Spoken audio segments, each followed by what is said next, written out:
Concha, bigyan mo nga kami ng maiinom. Sir Pancha, dito.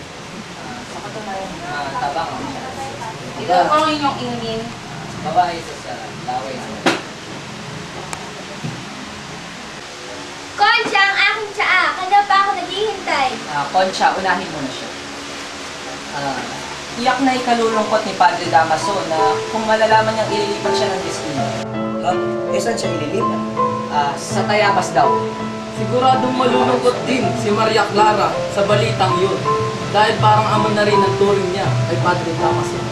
Mabuti na lang at hindi niyo pinakausap si Don Crisostomo Ibarra sa may sakit. Salamat kay sa esposo. Kung hindi dahil sa kanya, baka nasa langit ang dalaga. Teka muna. Ipagpasalamat natin ang pangungupisa ni Maria Clara. Tandaan natin daig ng malinis na konsensya ang pinakamabuting gamot.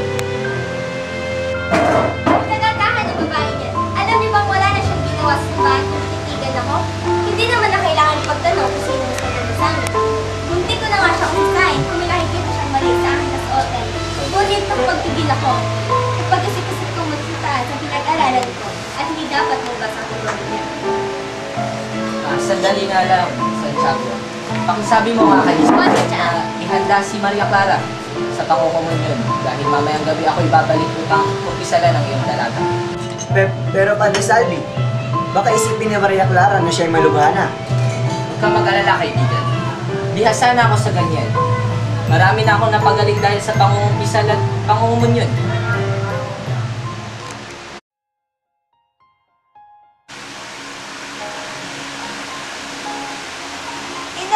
Ina! Maria, Nasaan Maria. ka?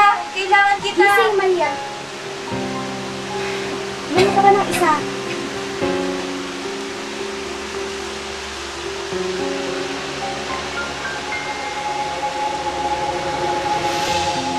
Di ba siya sumulat man lang? Marami siyang inaasikaso. Wala ba siyang pinapasabi man lang? Lalapit daw siya sa arsobispo para mag-step siya sa pagiging excommunicado. Maria, maghanda ka at mangungumpisal ka kay Pari Salvi. Sinang, Victoria, maaari bang iwan niyo muna si Maria Clara? Hindi ko ba kakukumpisal lang yan noong isang linggo? Ako na walang sakit ay hindi pa nagkakasala. Si Maria Clara ba na may sakit ang magkakaroon ng kasalanan? Yan lang ang akala ninyo. Hindi sabi sa akin ni Padre Salvi, may nagagawa tayong 7 kasalanan na hindi natin namamalayan. Ano? Alimutin ka? Maaari bang iwan niyo muna si Maria Clara? Sige po. Alam ko na, Iha. Bakit kaya hindi mo basahin itong 10 utos ng Diyos upang ikaw ay makapagmilay-milay? Bibiliin mo mabuti ang 10 utos niya. Magandang gabi sa inyo. Pasok ka, Padre Salvi.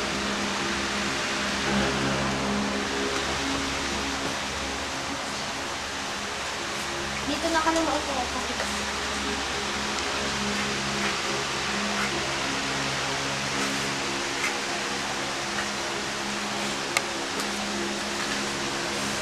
Ako na lang ang magtutulong.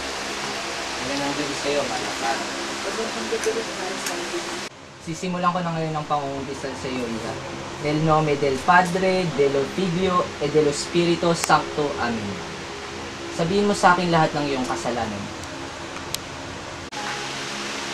Noon po hindi ko sinunod ang aking ama.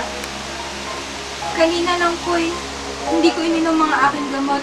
At minsan, hindi ko sinunod si Tia Isabel. Yung iba po'y ng mga nakalimutan ko na. Ngayon, gamit ang kapangyarihan ko bilang pare, sana'y mapatawad ka at mapagbago ng Diyos.